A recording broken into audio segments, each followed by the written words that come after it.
I am very proud to sit alongside a Deputy Prime Minister who's come from a working class background to be Deputy Prime Minister of this country. For years, Angela Rayner has been Sir Keir Starmer's right-hand woman. But after mounting pressure over her tax affairs, the Deputy Prime Minister handed in her resignation. Earlier this week, she admitted underpaying stamp duty. Today, the PM's independent ethics advisor says she breached the ministerial code. In his report, Sir Laurie Magnus said, her unfortunate failure to settle her stamp duty liability at the correct level, coupled with the fact that this was established only following intensive public scrutiny, leads me to advise you that, in relation to this matter, she cannot be considered to have met the highest possible standards of proper conduct as envisaged by the Code. He added that he believed Angela Rayner had acted with integrity and with a dedicated commitment to public service. In her resignation statement, Angela Rayner said, I accept that I did not meet the highest standards in relation to my recent property purchase. I deeply regret my decision not to seek additional specialist tax advice. I would like to take this opportunity to repeat that it was never my intention to do anything other than pay the right amount. She added that the media pressure had put her family under significant toll. And in a handwritten note, the PM said he was sad her time in government had ended this way, adding he acknowledged the decision had been painful for her. The controversy surrounded the purchase of an £800,000 flat. She said she had been initially advised it could be considered the only property she owed, saving her £40,000 in stamp duty. Just yesterday, Cabinet ministers were lining up to defend Angela Rayner. I personally think she has acted honestly, decently and in good faith at all times. I have full confidence in Angela Rayner. She is complying fully with everything that's asked of her. That's the right thing to do. The Conservatives say, after weeks of questions, the PM should have removed her earlier. Angela Rayner is finally gone. It says everything about Keir Starmer's weak leadership that he had to wait for a report before acting. This policy will not help social mobility, Mr Speaker. Until this week, she had been considered a rising star within Labour. She had her first child, aged 16, and left school without qualifications.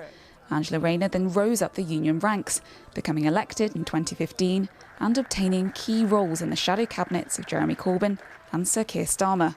Her departure today will leave a big hole within Cabinet. Sir Keir Starmer is now tasked with the job of reshuffling his government. Jasmine Cameron-Chaleshi, ITV News, Westminster. Well, our political editor, Robert Peston, joins me now. Well, Robert, this is huge. It is. This is certainly the most challenging day that Keir Starmer has faced since becoming Prime Minister 14 months ago. Angela Rayner, second most powerful person in his party. He is the elected deputy leader. She stood down from that role. And the second most powerful person in the government as deputy prime minister. And more important than that, she had this ability to communicate in an authentic way that many would say that he lacks. She was wildly popular, frankly, compared to him, among Labour supporters and members. So this is a big blow. Also, one shouldn't forget that she was in charge of, one of the 2 or 3 most important policies of this government, which is to build 1.5 million houses in the course of this parliament. Good for growth, but also, we haven't had enough house building in this country for decades. So filling her shoes enormously difficult. And then just the other point about all of this, of course, is humiliating for the government that said that it was going to do things differently, that there would not be misconduct, that she's had to go because she breached the ministerial code. The ethics advisor said that she was advised to take expert tax advice. She didn't, and at that point, she didn't meet the highest standards of conduct. That's why she had to go. The other side of it, of course, is it does show Keir Starmer's ruthlessness. He said there would be no room for breaches of the rules, and he sacked her so quickly. She only disclosed she didn't pay the full tax on Wednesday. For her to go within 48 hours is much faster than happened in the previous government when people broke the rules. Very quickly, reshuffle expected this afternoon, do you think? Massive reshuffle. You know, what I've been briefed from people in Downing Street is he was going to do a renewal, a reset of his cabinet anyway this autumn. That's all had to be brought forward. And nobody in cabinet, with the exception of the Chancellor, can be confident of keeping their jobs. I have been told that he has decided that her mission, you know, getting some stability in the public finances, getting growth going, is too important for him to want to move her. But nobody else, not even the Foreign Secretary or the Home Secretary, as we speak, can be confident they are still going to have those jobs at the end of this afternoon. So a very, very big day in the political world. Busy one for you, Robert. Thank you.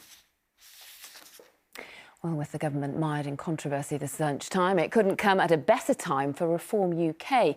The party's conference kicked off earlier in Birmingham. Nigel Farage has brought forward the time of his speech this afternoon to take advantage of a difficult morning for the Prime Minister. Well, our political correspondent Romilly Weeks is in Birmingham. Romilly, the wind really does seem to be in Reform's sails right now, doesn't it?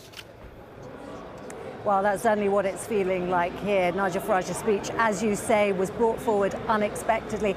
All the delegates here, and there are many more of them this year than there were last year, only told to get into the main hall 15 minutes before Nigel Farage started speaking. He wants to capitalise all he can on Labour's problems. He was introduced by one Tory defector, Andrea Jenkins, who came on stage singing and then got the audience to chant, "Nigel Farage will be Prime Minister." And then Nigel Farage himself saying that Labour is not fit to government and suggesting that Reform is the only credible alternative. But in the middle of this meltdown of these two parties that have dominated for 100 years British politics, in the middle of all of this, there is a new, strong, unified party that speaks with one voice. We are the patriotic party. We are the party that stands up for decent working people, and we are the party on the rise. The audience, as you heard, absolutely loved that. Get ready for an election in 2027 is his message to his troops here. He's suggesting that Labour is now under such pressure that they won't even last a full term. Reform, of course, remember, only has 4 MPs, so they've got a long way to go to be ready for that. But he does have another defection to trumpet. Nadine Dorries defecting last night, saying that the Tories are finished. Nigel Farage is promising there will be a steady stream of defections coming for a party of protest that wants to look now like a party of government. Even he admits that he needs to grab all the experience that he can.